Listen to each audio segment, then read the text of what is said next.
Mariée au prince Edward depuis le 19 juin 1999, Sophie de Wessex est une maman comblée.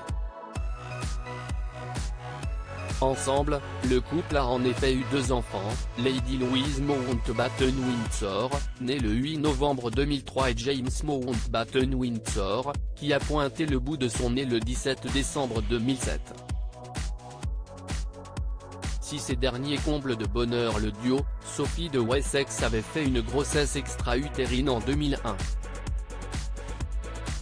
Alors qu'elle s'était effondrée de douleur dans le manoir des Wessex, près de Windsor, elle avait alors été transportée en hélicoptère jusqu'à la King Edward VII à Londres afin de subir une intervention menée par le médecin de la reine. Si Sophie de Wessex a vécu un drame, le prince Edward et Elizabeth II ne savaient pas qu'elle était enceinte. Cependant, cette dernière ne voudrait absolument pas à sa belle-fille.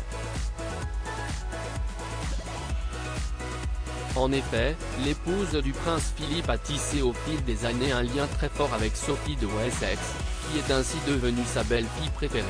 Jeudi 3 septembre 2020, CST près de 20 ans après sa grossesse extra-utérine qui aurait pu lui coûter la vie que l'épouse du prince Andrew est allée à la rencontre des sauveteurs de la Thames Valley Air Ambulance afin de remercier à titre personnel les équipes chargées de voler au secours de personnes en détresse vitale. Une seconde grossesse difficile 2 ans après cette épreuve, Sophie de Wessex est retombée enceinte. Hélas, la jolie blonde a vécu une grossesse difficile et a frôlé la mort en donnant naissance à sa petite fille. CST après avoir perdu beaucoup de sang que la jeune femme avait dû être opérée d'urgence à 1 mois du terme. Prématurée, Lady Louise a passé les 2 premières semaines de sa vie en soins intensifs.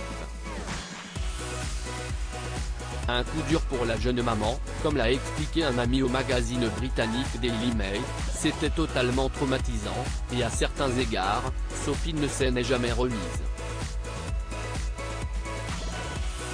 Cela a complètement remodelé son caractère et a affecté sa relation avec ses enfants. Malgré les difficultés, Sophie de Wessex a souhaité offrir un petit frère ou une petite sœur à sa fille.